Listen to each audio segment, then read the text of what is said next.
Aloha Kako. My name is Brianna Govea. I am the Collections and Program Specialist at the King Kamehameha V Judiciary History Center. On behalf of the Center, mahalo for joining our program. While the remarks shared tonight don't necessarily represent opinions of the judiciary, I'd like to thank Chief Justice Mark Rechtenwald and the legislature and Hawaii State Judiciary for their continued support of our mission and for providing a venue for this discussion. It's my great pleasure to introduce our guest speakers tonight. Reyna Ramolete Hayashi is from Kapalama, Oahu, and is the Aloha Āina Project Manager at the Trust for Public Land. At TPL, she works to preserve lands that perpetuate Hawaiian culture and return those lands to Native Hawaiian organizations for community and cultural stewardship. Prior to TPL, Reyna worked as an attorney at the Legal Aid Society of Hawaii and Empire Justice Center in New York. Keoni Fox is a volunteer board member of the nonprofit Ala Kahakai Trail Association. With ancestral ties to Na'alehu on the south of Hawaii Island, Keoni works diligently to preserve cultural and natural resources in Kaʻū.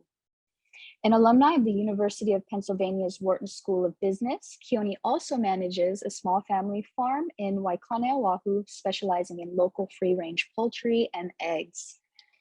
Thank you so much, Reyna and Keoni, for joining us. They have an exciting presentation prepared for us, but before we get started, just a friendly reminder that this presentation is being recorded and it'll be posted on our Judiciary History Center YouTube channel in the next day or two. At the end of the program, we will also have time for our Q&A session, and we ask that you use the Q&A function at the bottom of your Zoom webinar screen. If you don't see, if you're joining us from a computer and you don't see the Q&A button, you may have to try hitting the escape bar on your keyboard to take you out of full screen, and it should appear. Otherwise, feel free to submit your questions at any point throughout the program, and I'll pose them to our speakers. All righty, we're ready to go. So Reyna and Keoni, can you tell us a bit about yourselves and the missions of your two organizations? We can start with Reyna. Sure. Let me just see if I can. Here we go. Thanks so much for having us, Bree, and to the Judiciary History Center too for having us. We're just kind of curious who's on the webinar today. So if you don't mind chatting in your name and maybe where you call home, and if there's a kupuna or someone that you want to bring with you to join us today, that would be kind of nice for Keoni and I to see who you are, even though we can't see you. So the Trust for Public Land, we're a national nonprofit organization that focuses on conservation, and our mission is to create parks and protect land for people, ensuring healthy, livable communities for generations to come. And our vision for Hawaii is that our people are thriving and healthy and connected to land, each other, and a living Hawaiian culture. And we have 3 programs in Hawaii. I'll just share 2 of them today. Our Aloha Āina program, which protects lands that are important to Native Hawaiian communities, that perpetuate Hawaiian culture, and returns those lands to Hawaiian organizations for community stewardship. And then our Sustainable Hawaii program focuses on protecting important agricultural lands that grow our local food, our forests for native habitat, and our watersheds that provide clean drinking water for us.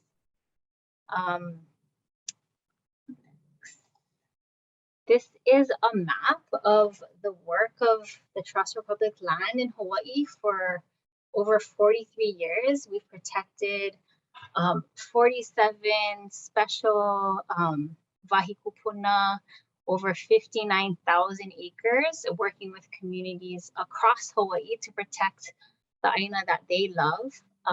Some of these names you might recognize. On Oahu, some of our projects include the Ka'iwi Coast, Waimea Valley, Ma'o Organic Farms when they have expanded, Kanewai Spring, Havea Heiau, Kahuku Kavela, or the lands, the coastal lands around Turtle Bay. So lots of places that you all may have visited or might be familiar with. Keoni, I'll pass it to you. Sure. Aloha, everybody. My name is Keoni Fox, and I'm with the Ala Kahakai Trail Association. We're a Hawaii Island-based nonprofit, 9 board member comprised of volunteers and individuals that have genealogical ties to the Ala Kahakai, also known as the Ala Loa or Ala Aupuni.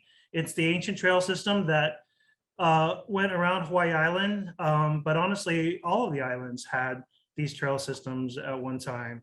Our board supports and guide, our mission is to support and guide a community managed trail that honors those who came before and perpetuates for those to follow. We were formed in the year 2008. We were formed mainly to assist the National Park Service with the administration of the Ala Kahakai. The trail was designated as a National Historic Trail by Congress in the year 2000. And the part that is recognized as the official trail starts north up at Upolu Point in Kohala, and it travels 175 miles around the west side of Hawaii Island, through Kona, south around Miloli'i and Kalai, all the way through Kaʻū, and ends over at the Volcano National Park. But the trail did circle the island at one time, and it's more than just the trail system along the seashore. It also includes the network of trails that include Mauka and Makai trails as well. And the trail system connects all of the ahupua'a around the island and many of the coastal and Mauka villages as well. Thank you, Keoni. So specifically, the area of Kaʻū that TPL and the Ala Kahakai Trail Association have worked around. I know you have a number of projects in that area, and I believe Reyna has a map. Yeah. So do you know the estimate of how much mileage in acreage that has been conserved there? And I just want to say 59,000 acres, 49 sites. Wow, that's incredible, Reyna. Okay, so thank you so much. And if you can now just talk about the specific Kaʻū areas. Sure, I'll take that question, Reyna. So, okay. You know, I think the projects that Ala Kahakai has worked on with TPL just in Kaʻū, we've preserved about 3,700 acres of land and maybe another 1,700 acres under conservation easement. We are working on another project, which is about 1,800 acres there in purple called Keolaka'a. And so altogether, once that project is complete, we will have preserved about 7,200 acres just within Kaʻū alone. I did want to point out that my counterparts that represent other parts of the island are also working with their communities to protect ʻāina, where the trail crosses through in those moku as well. But my family and myself personally have been focused on Kaʻū because this is where my mom is from Na'alehu.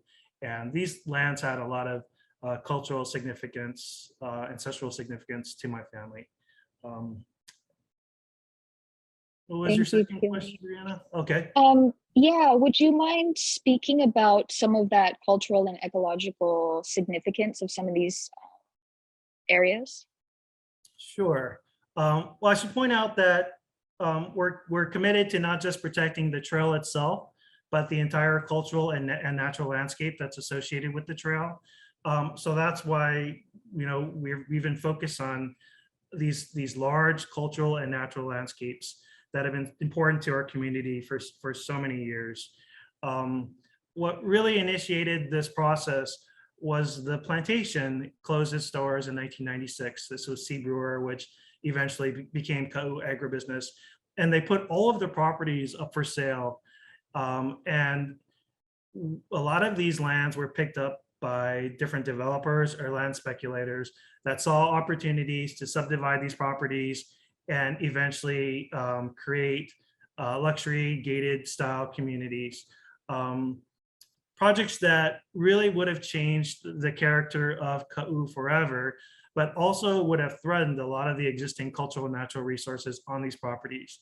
Although owned by the sugar plantation for many years, they had mainly used these properties along the coastline for ranching. So a lot of the ancient sites, the trail system as well, were still there. And there was this incredible opportunity to protect them as a whole, rather than allow the properties to get developed and preserve sites piecemeal through some kind of development mitigation process. And that's kind of how I got involved with TPL and Ala Kahakai. We saw a benefit by partnering together and supporting the community in this goal of not just protecting these properties, but the 80 miles of coastline that is comprised, that is within Kaʻū today. This really started decades ago with our kupuna.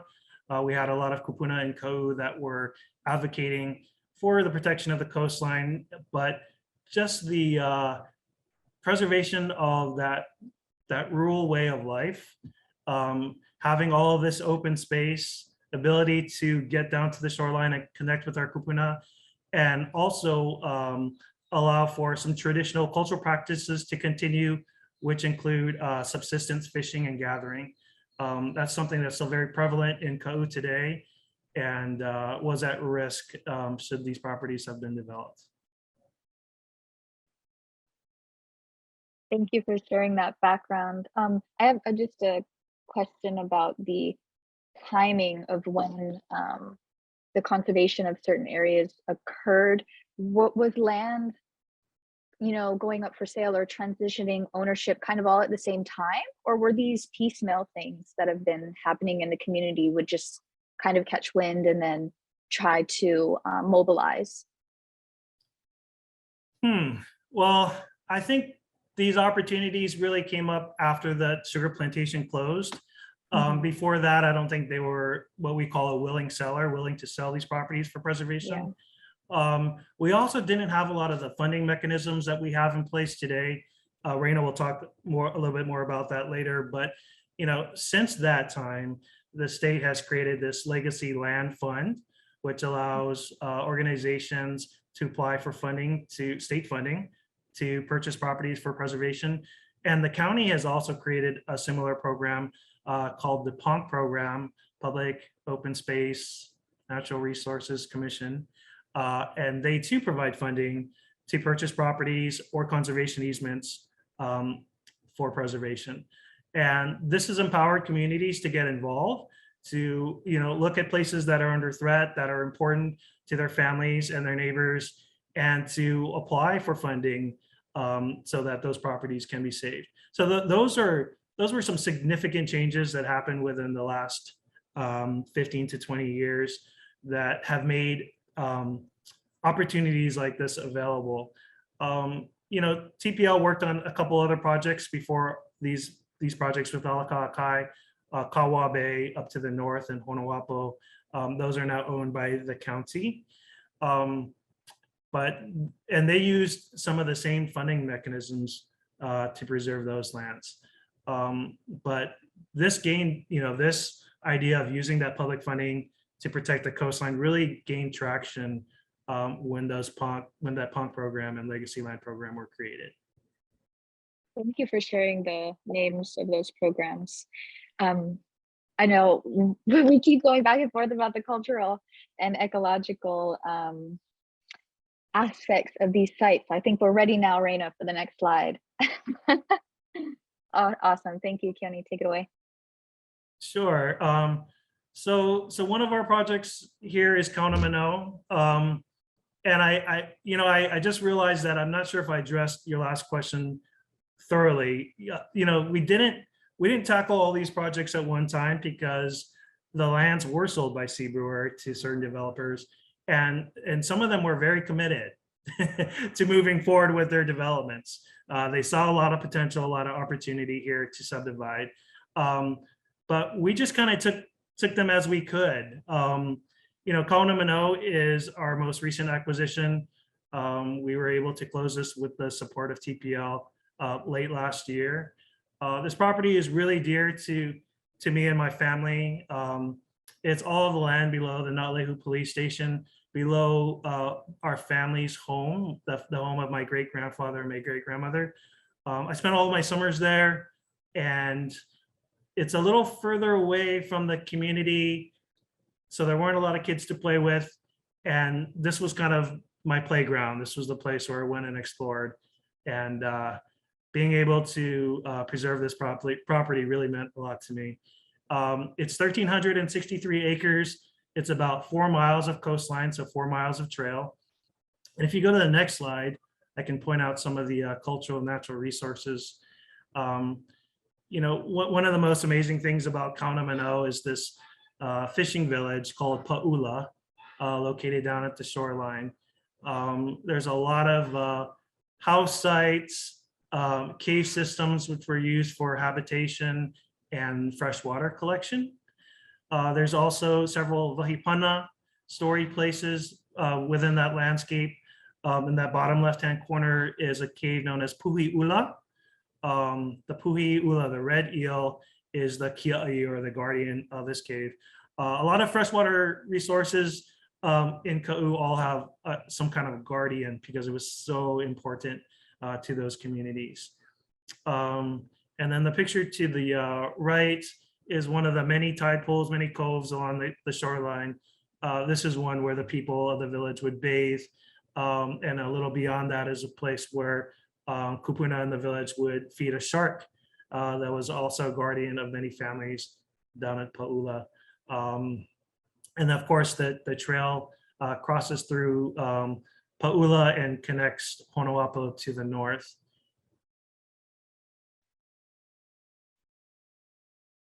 You can go to the next slide. These aren't in any particular order, but Waikapuna was actually the first project that we were able to close with the assistance of TPL. We closed Waikapuna in 2019. This is a little further south from Kauna Mano. It's a little over 2,300 acres and includes a small pocket beach, which you can see in the photo below the pali. That's Waikapuna Bay. You go to the next slide, I can point out some of the features there. I'll start with the bottom left-hand corner. So the White Sand Beach is very popular as a place for Kaʻū families to go camping, to just connect with nature. It's very remote, and it's always kind of been known as a place where, you know, if your family was able to get the key from the ranch, it was only going to be you. So it offers this sense of peace and privacy, and just being away from noise and others that really helps you connect with the ʻāina. It's also the place of an ancient village known as Waikapuna. It is the place where Tutumeri Kavenapukui's family was from. And sadly, in 1868, there was something called the Great Cataclysm. There was a tidal wave that was triggered by an earthquake that lasted for several days. And there was also a fissure that opened on the side of Mauna Loa, which sent a stream of lava heading down through Kahuku. This changed the landscape forever. The tidal wave filled in a lot of the freshwater springs at Waikapuna. A lot of people lost their lives. And for that reason, most of the people moved up into Na'alehu town because the place was no longer habitable. Up above, you can see a group hiking down the trail down to Waikapuna Beach. We did a hike a few years ago with the Three Mountain Alliance, another nonprofit group that does great work on Hawaii Island in our watersheds. They sponsored or coordinated an opportunity for children from the community to do a coastal hike and to learn about different wahipana and different ahupua in their community. The Mauka Makai Trail connects Na'alehu, which is an ancient Mauka agricultural village with Waikapuna. It does cross this cave you can see in the top corner. People would spend the night there in the cave, and they would keep themselves busy, looks like playing konane. So this is exactly how the cave looked when it was found. And then the bottom right-hand corner is pictures of the coastline south of Waikapuna. It's very dangerous. It's very steep and unstable, but that leads it to offer a lot of scenic beauty and also great places for seabirds to nest. Waikapuna has some of the largest noyo or black knotty sea colonies on Hawaii Island. And those are all protected now that we've been able to preserve the property through state and county funding. Wow, thank you, Keoni. A question came in from Patrice asking if Waikapuna has Waikapuna has surfaced streams. No, unfortunately, it does not. But there are still 2 of the springs remaining that offer freshwater resources. Freshwater is hard to find in Kaʻū. I'm really not familiar with any running streams. Most of the people in Kaʻū got their freshwater from underground springs, some within caves. We call them springs. Typically, you think of a spring coming up from the ground, but a lot of the cave systems have fresh water that drifts from the ceiling.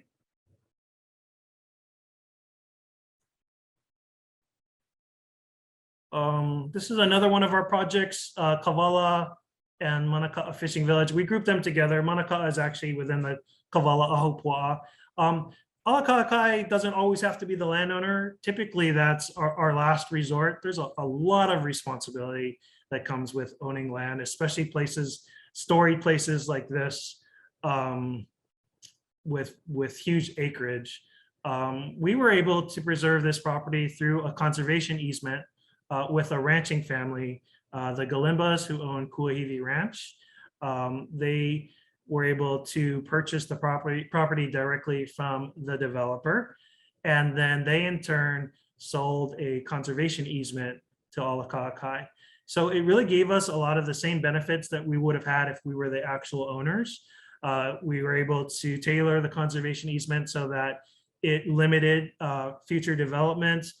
If there was going to be new grading or grubbing or new fence lines along the property, they would reach out to Ala Kahakai. We would do an archaeological inventory survey and look at the cultural natural resources to make sure that they weren't impacted.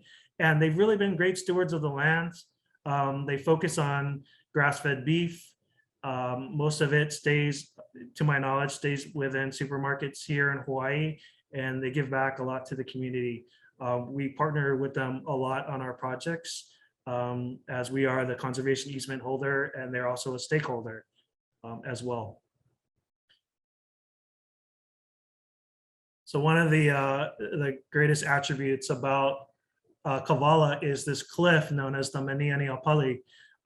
It's not like the adjacent properties, Waikapuna or Kaunamano. It doesn't have a sheltered place where our kupuna could land a canoe. So you don't have this huge habitation area right along the shoreline. But it has some really good planting areas. And Na'alehu actually belongs to this Ahupua'a. So of course it continued all the way up to towards Mauna Loa, and some of the best planting areas were here right in Kavala. The picture to the top left is Three Mountain Alliance, the Imi Pono program, taking the kids along the coastal trail along the Pali. There's a lot of cultural resources that are still throughout that landscape.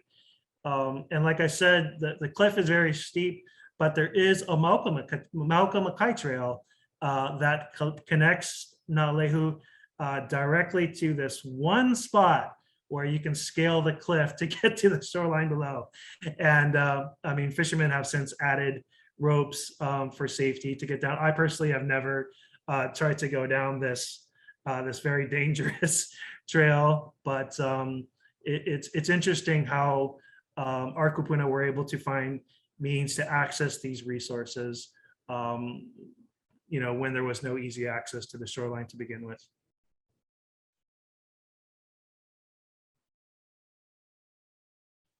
Keolaka'a is a project we're working on right now. It's a little over 1,800 acres. And it's so different than the other projects we're working on. A lot of what we're focusing on here is protection of native plants and dryland forests, and this amazing cave system. And you can see this puka right here from this drone shot. This is a little further south from Waikapuna, next to Camilo or Waivinu. Here's some pictures of, again, the natural and cultural resources on this ʻāina. If we're successful with the conservation purchase, we will be able to protect the east side of Ka'alualu Bay. Ka'alualu is a place known for camping and just getting away from everybody. It's very remote. It's got this beautiful bay. The water is so clean, so many marine resources. It was a place that my family would take us camping when we were kids often, and some of my best memories are here. So it's a resource for the community to access for subsistence fishing and gathering.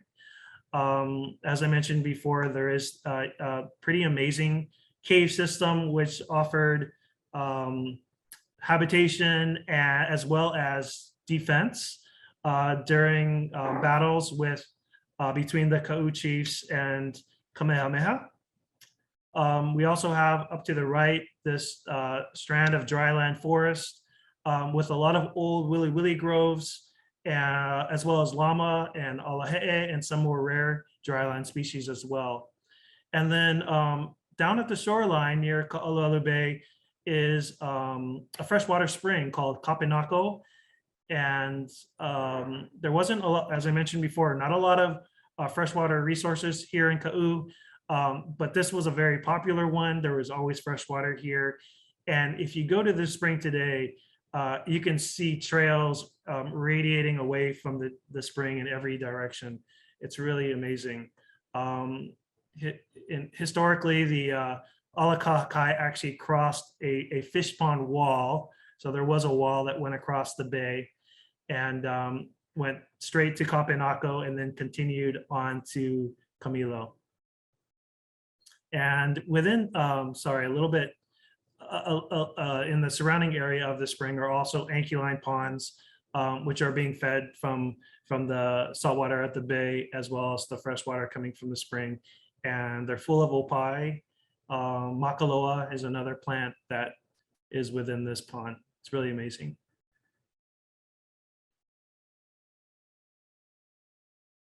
Thank you so much, Keoni. Wow, I'm kind of shocked at how stunning so much of this, all of this area is. And it's truly fantastic what you're doing to protect these spaces. Thank you so much. And I just have a couple follow-up questions kind of about the trails along these areas, how often they're frequented or still used for cultural practices. And then I was looking on your website recently, and you share a really great history about Queen Liliuokalani's ordinance or law to specifically preserve trails as part of a public right, a public good. So I'm just curious if you could speak a little bit about that history, and then the activity on these trails today and in these areas.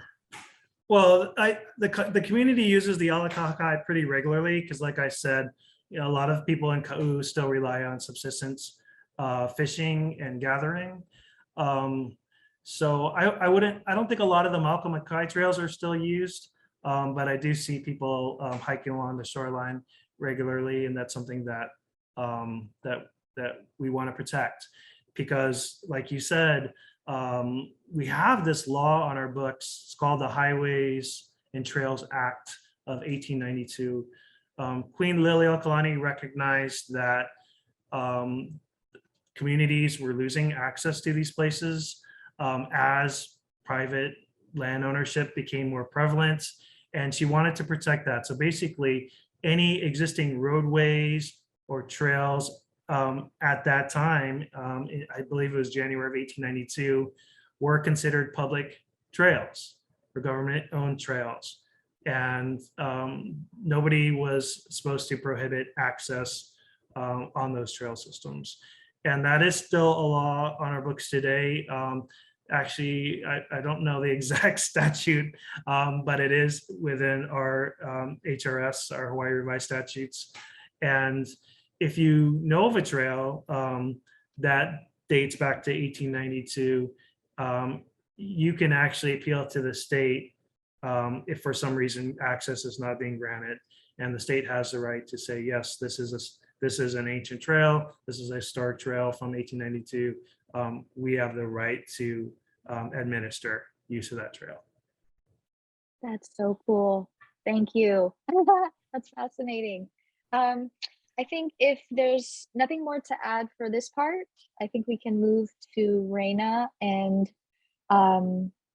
what the purpose of a nonprofit land trust is and how you partner with organizations such as the Ala Kahakai Trail Association to conserve these lands, what that local state process looks like, and how you use certain tools like conservation easements to preserve ʻāina. Thank you, Reyna. Yeah, thanks, Keoni, for sharing. So a land trust is essentially a nonprofit. It's a charitable organization. Usually it acquires or it can transfer land or interest in land, like a conservation easement, which I can go into a little bit later. Sometimes land trusts also hold and own land and steward land or conservation easements. And usually it's for, a conservation charitable public purpose. So that can be protecting habitat, protecting water quality, cultural lands, farmlands, forests, recreational uses, depending on how they define their mission. And usually land trusts work cooperatively with landowners to do voluntary land conservation, essentially do conservation real estate. Oh, sorry, Reyna, don't mean to cut you off. Your audio was great, and then it kind of faded out a little bit. I'm gonna come closer to my mic.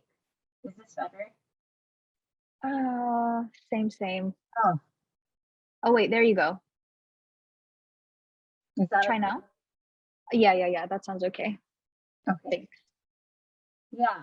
So I'm not sure where I cut off, but land trusts usually work cooperatively with landowners to complete voluntary land conservation, essentially conservation real estate. And so what that means is, they'll buy property interests or property, or they'll sometimes accept donations of property or property interests. The Trust for Public Land, we actually typically don't own property. We really are a partnership organization. And so while we do negotiate with landowners, while we do real estate deals, we always work with what we call a takeout partner or a future owner of the land that actually has kuleana to place, which is really important in Hawaii. For the right organization and the community to really take on that ownership and stewardship role. So we really are an intermediary. And this chart kind of explains like what you need to have a successful land conservation or land protection effort. And so the first thing you need is ʻāina, right? And usually, like Keoni said, the communities we work with, the ʻāina that they're trying to protect is often threatened. It has to be privately owned, so it can't already be owned by a state, county, or federal agency. It needs to be privately owned. A lot of times it's threatened. with development or sale or subdivision of some kind. And then the ʻāina has to have value to the community. You know, it has a lot of times cultural resources, natural resources, agricultural value to that community. And so they do want to protect it. And so part of the process is for the community to let us know, like, this is why this ʻāina is important to us. This is why we can't, you know, let it go to development. And then the second piece is what Keoni was referring to earlier, which is a willing seller. So because we do voluntary land conservation, we really have to build relationships of trust with landowners. And oftentimes they're, you know, developers, or they might have different value sets than we do, but you know, sometimes it's because their subdivision has not been successful. Other times, you know, a landowner might share some conservation values that we share, but really they need to be able to work in our timeline, which is generally pretty long. Keoni can tell you, a lot of these projects take years, you know, to complete from start, where, you know, a community sees like this project has been listed on the open market, or they're seeing, you know, survey flags up on a property, like, oh no, there's a development happening, or there's a subdivision happening. So they really have to be patient, because we are applying for public funding, and those processes take a really long time. So we have to convince them all along to kind of stick with us through this process. They also have to be willing to sell to us for the appraised value. So, you know, we can't, as a nonprofit land trust, we can't pay more than the fair market value of a property. So they have to be willing to accept that price, whatever the appraised price comes out at. So we really do work hard to build trusting relationships with these landowners. And then, super important, we have to identify a future owner or steward of the land. Sometimes it's a government agency. So like Keoni said, Kawa and Honowapo are owned by the county of Hawaii. Sometimes it's a nonprofit like the Ala Kahakai Trail Association. And really, we need to make sure that that future owner has kuleana to this ʻāina, to this place. They have capacity to manage land, which is not an easy thing to do. You have to pay real estate taxes, you have to stay on it, you have to get insurance, and then you have to manage. And a lot of times do a lot of on the ground work to do a lot of restoration as well, and engage the community. So that's a really important piece, because like I said, TPL doesn't own land. So you really need to partner with high capacity folks on the ground. And then funding is a big part of our job as well.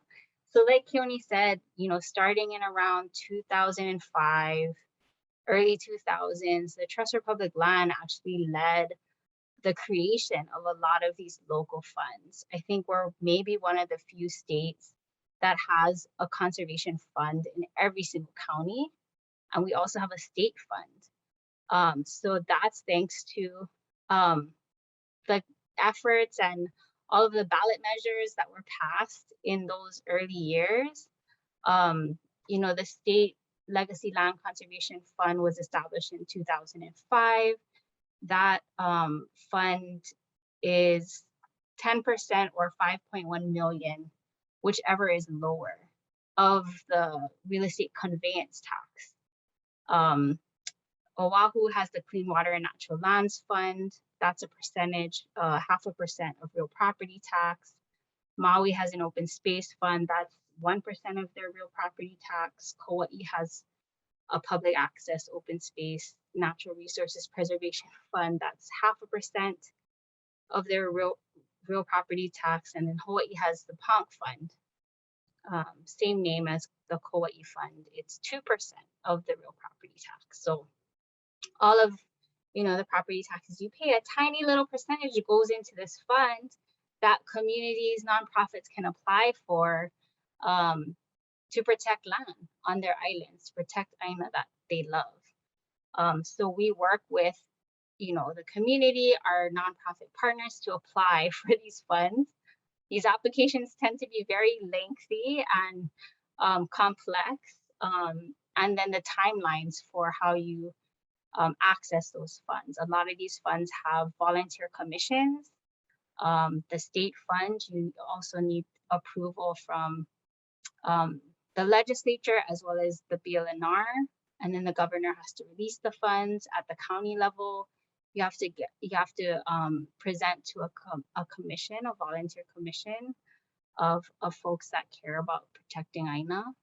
So these are long and resource-intensive processes because you're raising millions of dollars to try and work to protect land.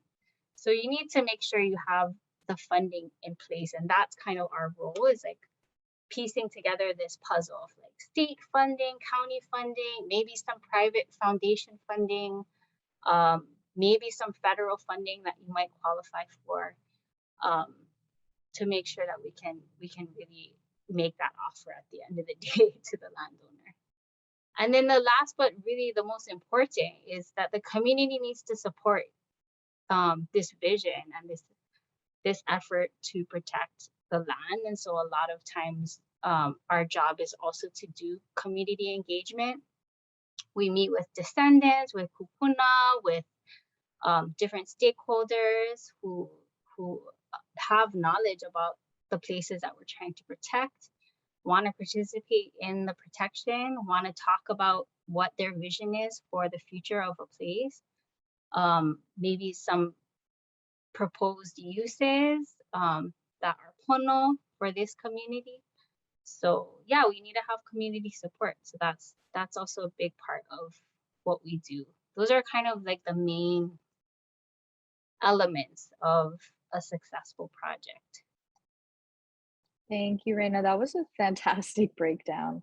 And correct me if I'm wrong, but the conservation funds, which you said are in all the counties, right? That's great. They were only established as of 2005? The state one was established in 2005. I don't know the different years for all of the other funds. Yeah. The county funds followed. Okay. Wow. So it is more recent though that this has become an element. Okay. Yeah. So that's really interesting. So I'm curious, what other challenges or nuance are there working in that Western private property framework with this work, especially being that we all know how conflicting or contrasting to Hawaiian values, Hawaiian ownership, understanding. These are two different worlds, right, that you're working within. But things such as conservation funds in the counties from property taxes are being established to somehow mitigate or relieve, I don't want to say unhinged, but extreme development of certain areas that are highly valued in the community. So could you speak more about working within that Western framework, pursuing Aloha Āina and Hawaiian values? Yeah, it's really tricky. It's really a big challenge because, the private ownership of land, it's a very Western colonial concept. Really, it didn't exist before, and so we're really using real estate tools, like new real estate tools, to try and protect land in a way. And I think the concept of ownership sometimes is challenging for some communities, particularly where the values of Oh, Jex, we lost you. We lost your audio for a second. Can you hear me now? Okay, yeah. Okay. Yeah, particularly Malama ʻāina and Aloha Āina values and values of kuleana, really, your responsibility, your your responsibility to a place rather than owning land. And so sometimes that is a challenge to figure out who is the right entity to put on title, you know, on the paper at the end of the day. But really, I think that the goal of that entity is really to engage community in relearning a lot of those Hawaiian values. And then, you know, in our conservation easements, as well as some of the deed restrictions we work with, we try as much as possible to incorporate, we call it a conservation easement, but a lot of our conservation easements that we work on are actually cultural easements. They're really much more about how do we embed these Hawaiian values? How do we embed the pono uses of this place in this paper forever? So it's essentially a contract that, you know, that limits the uses of land to certain uses, right? Whether that be cultural practice, subsistence, you know, restoring native forests, whatever that is. So really, it's not a conservation easement in a Western sense. Like, we really try to make sure that those values are there. And conservation easements are permanent, so they run with the land forever, no matter who owns it. So let's say, I mean, Ala Kahakai Trail Association is going to be around forever, but let's say they may not be, you know. Whoever that next owner is going to be bound by all of the things that is in the conservation easement. And so that's one way that we try to ensure that those values and those practices run with that piece of land forever. But it's hard. Anytime you're talking about land in Hawaii, it's going to bring up generational historical trauma, and we all try to work through it together to make sure that we're preserving these places for the next generation. Thank you so much, Reyna. Keoni, do you want to add anything? I just want to say that, you know, Reyna talked a lot about the process and it seems really overwhelming, but working with TPL has been great. I mean, you know, different organizations could try to do this on their own, but they have a lot of expertise. They have really great staff, and my relationship with Reyna has really grown over the years. It's really emotional as a descendant to see your iwi kupuna at risk, to see places that were so important to your ohana possibly being developed and threatened, and it's hard. I mean, it's hard to live with that while you're going through this very lengthy public funding process, which is also very competitive, by the way. I mean, there have been great, amazing projects presented to these commissions for Wahipana and special places all over ʻāina. But, you know, Reyna has been great with helping to navigate that process.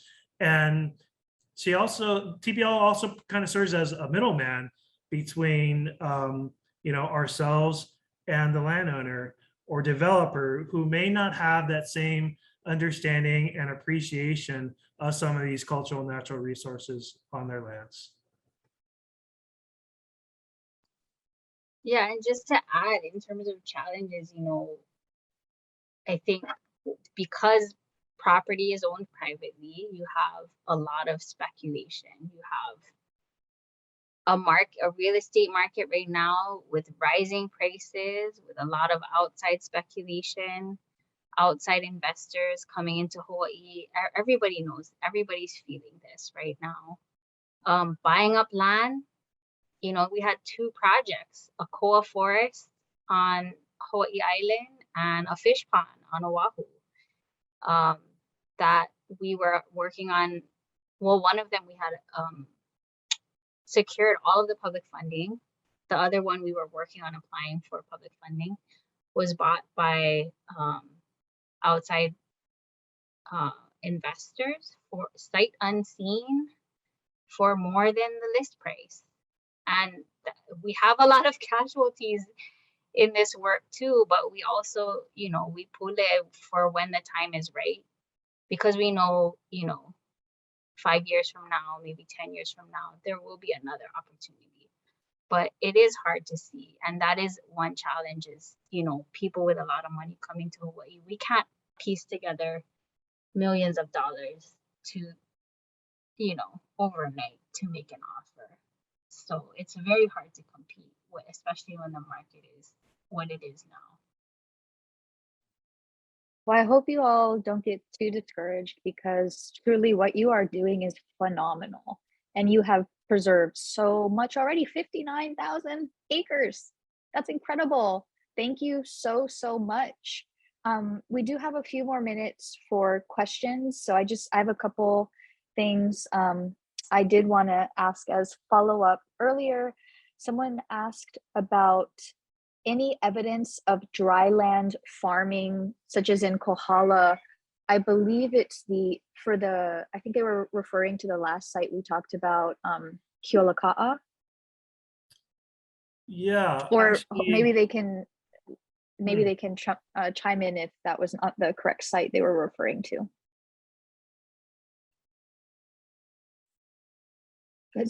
Go ahead, Keoni.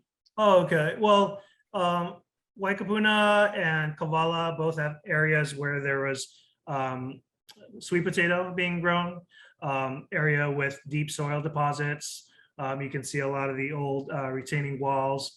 But the Mauka part of Waikapuna includes portions of the Kaʻū field system, which is very much like the Kona field system as well. If you zoom in on Google Earth, you can actually see a lot of the lines that were used to farm and retain moisture. That's probably more prevalent above Kalai and Kamaoa. On a lot of Kamehameha School's property, you can see more extensive areas that have that Kaʻū field system. But yeah, there was farming done on a lot of these properties. Thanks. I guess as a general wrap up, I have a twofold question. The first being, first of all, is there any upcoming land developments or land management policies or anything that you think people should have on their radar? Maybe there aren't, and that's okay. I just wanted to have the opportunity to bring that up. No worries if not. I'm not aware of policies. I mean, generally these funds, like if, for example, if you have ʻāina that you want to nominate or working to protect, you can always reach out to TPL, but also, you know, check the websites of these different funds to keep those in mind if you want to ever nominate you know, ʻāina in your community that you want to protect. A lot of the applications are once a year. The State Legacy Land Conservation Fund, their application is going to open this summer. But we're, you know, we have a lot of projects that we're currently working on. I probably don't have enough time to talk about them, but you know, we're working on protecting lands in Maunawili, in Kaneohe, on Oahu. It looks like most folks are on Oahu. So yeah, you know, reach out to us. We'll keep you posted about how to engage. If you ever want to offer testimony, we were just at the Kailua Neighborhood Board meeting. Oh, oops. Sorry, we have more comments in the chat. Big mahalos. Let's see, Q&A.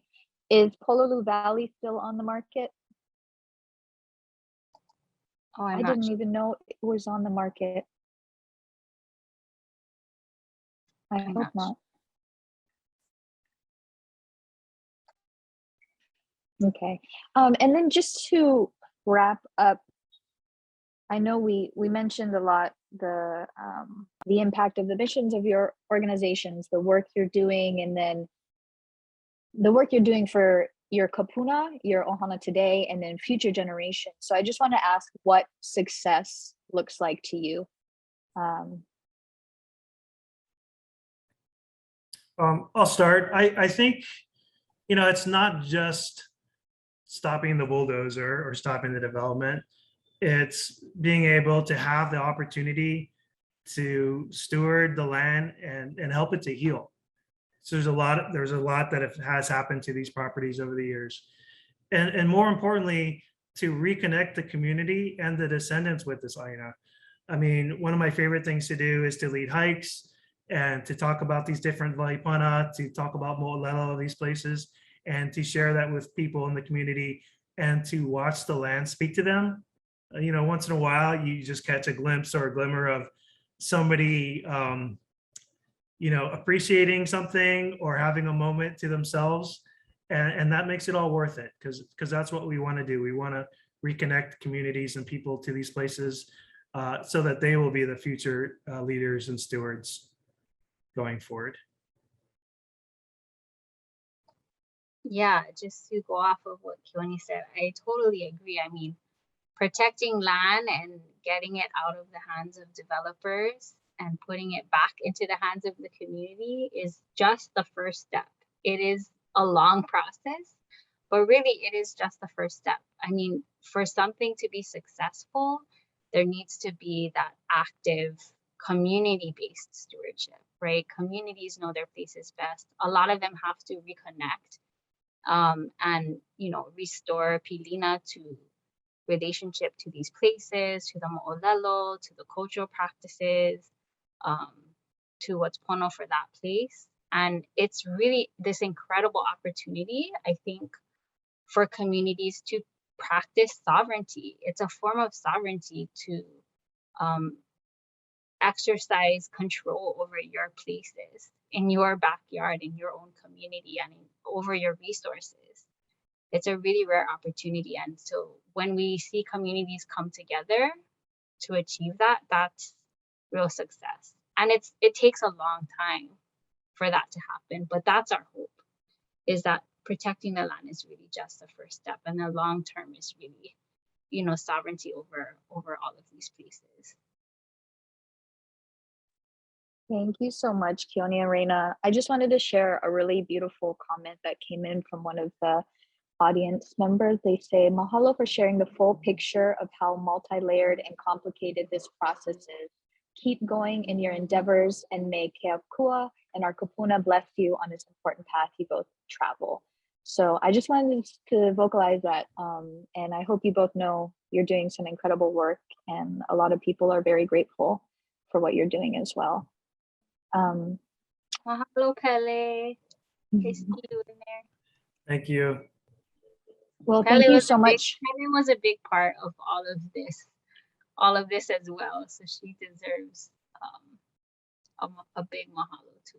Thank you for attending, Pele, and for that beautiful comment. Thank you, Reyna and Keoni, for taking time tonight to speak to us about your projects. I'm pretty blown away, and I'm very grateful being from Hawaiʻi Island to learn more about some incredible places that I was not taught about. So thank you so much. This recording will go up on our YouTube channel again in the next day or two, so please circulate that when it's ready. You'll get a follow-up email with a link to the recording, as well as a brief survey where you can leave further comments if something resonated with you, or if you have questions, or to ask our speakers, or any other things you would like to share. You can do that in the post-event survey, and I'll make sure to send them on to Keoni and Reyna. But for now, I wish everyone a safe summer. It's summer 2020. How are we here? But we are here. Stay safe, and happy King Kamehameha Day weekends. Thank you. Thank you so much. Aloha, everyone. Aloha. Night. Aloha.